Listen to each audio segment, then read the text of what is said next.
City of New Brunswick Planning Board, New Brunswick City Hall, May 12th, 2025, 7 p.m. meeting. Roll call. Felix Checker. Here. Carlina Melendez. Here. Stan Sikora Ludwig. Alex Oros. Anthony Camioni. Here. Diana Lopez. Here. Zach Wright. Michael Blackwell. Present. Megan Connie. Here. Bob Cardica. Here. John Cox. Here. Public announcement.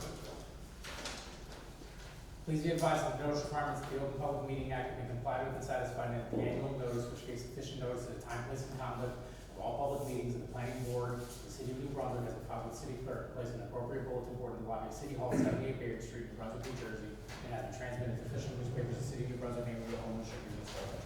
Salute the flag. I pledge allegiance to the flag of the United States of America and to the republic for which it stands, one nation, under God, indivisible, with liberty and justice for all. Minutes of the previous meetings. So, eligible members, are everyone who is here except for Mike. Have a motion. Motion.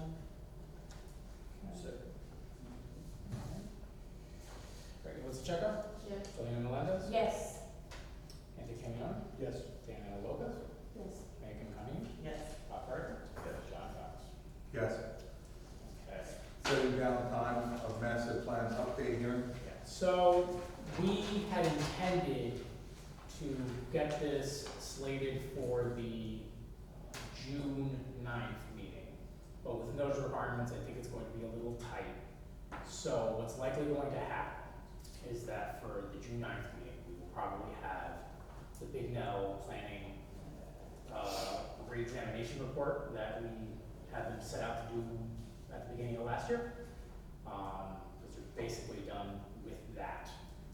And then we are likely then at that board meeting to schedule a date, most likely for the July planning board meeting, to have the amendment to the master plan, which is going to be appending the re-examination report to the master plan plus, if I recall correctly, I talked to engineering, one of our consultants prepared a stormwater element to the master plan that we will also be looking to append at that meeting. So most likely we're looking at July for that, with the re-examination report to be brought here for the next meeting. So. What was the last update? It was recent. 22. Yeah, but as we discussed last year, you know, with the world's a lot different post-COVID in terms of demands and market trends and all sorts of things. And so, you know, when we did that plan in 22, all the data, you know, and all of our trends were pre-COVID. So we were operating in the dark. So also there's some cleaning up that we can do to our ordinances that will probably be good as part of this re-examination report process. And so, yeah, you know, we only have to do one every 10 years, but that's something we can't do one soon. So we have to have a motion to have the June 9th. No, we don't have to do anything for the Okay. re-examination report. Okay. Yeah. No special action required. Amendment to Title 17 zoning, amendment to Title 17 zoning in order to amend the regulations on driveway placements as well as industrial parking standards. So, if you look at the draft ordinance, it probably doesn't mean a ton to you, especially the first portions of it. But essentially, we're looking to do three things with this ordinance. One is, probably over 20 years ago now, the city prohibited parking directly in front of your house. But what they didn't do is remove all of the sections in the ordinance that allowed you to do it. So I think there's like 6, and so this purges those references because they're, you know, in counter of that amendment from 2004.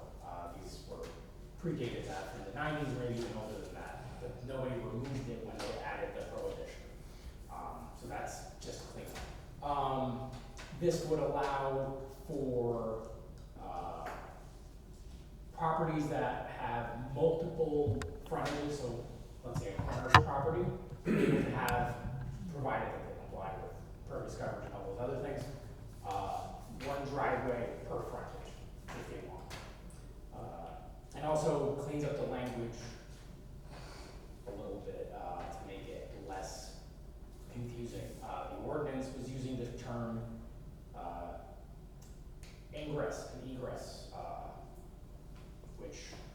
searching for the word driveway in the ordinance to figure out how to regulate.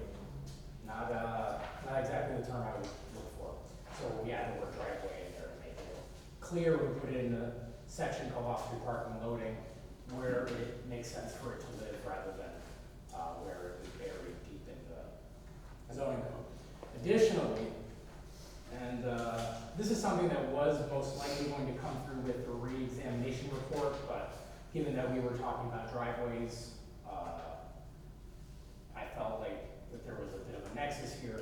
We're looking to make our off-street parking requirements for industrial uses more competitive based on what our neighbors, who are much more suburban or rural than us, request for parking for these uses. We are more just matching them. If East Brunswick can do one parking space for every 5,000 GFA of warehouse, and they aren't quite walkable, and don't really have great bus service, and don't have a train or any of these things, I think we can do it too. So that's basically what this is if our suburban and rural neighbors can extend this level of flexibility with their parking requirements for job creating uses, I'd like to be able to do the same. Where are we at now? So for warehouses, it's based on based on per employee peak hour, but that's sort of a convoluted, it's a well-meaning but convoluted way to do it because it's hard to follow up with if there's expansion or enforcement. But we do allow it as an alternative standard anyway in the event that somebody has to come to the board for a site plan or whatever reason that they can present testimony as to why that number makes sense. They can use that number instead. But it's easier from a permitting and enforcement standpoint to use square footage as the requirement because it's it's fixed. Right? The amount of people in the building can vary day to day, season to season. The building without an addition that goes through several permitting groups is not going to expand or change. And it's not a perfect, the square footage isn't going to give you an exact number of how many people are going to be working there, but there's nothing that we could do that would be a perfect assumption of what people would be doing. Even taking people at their word for what they say the occupancy is, the peak employment is, they might try to justify downshifting that number a bit to have less of a parking requirement. So again, fixed numbers based on developed area on the property are easier for both applicants and for us in the long run. The multiple driveways applies to, what kind of properties, any properties, or is this strictly commercial? What do you mean, the one with the corners? Yeah. No, that's for residential. That's what would be residential? Yes. Commercial properties already have multiple. Yeah, that's what I entryways. figured, so, okay. Some people have horseshoe driveways and whatnot, although I guess technically under the code, those aren't permitted anymore to make new ones, based on the existing code because of the egress requirements. And this is sort of an ability to give some flexibility to people who have, two front yards and are already getting kind of squeezed by the zoning regulations, because front yards are enforced more strictly than side yards and rear yards. And so by having two front yards, you usually have onerous front yard requirements on two sides. It kind of shrinks your usable property. It gives them an opportunity to be able to squeeze in some extra parking if that's conducive to them.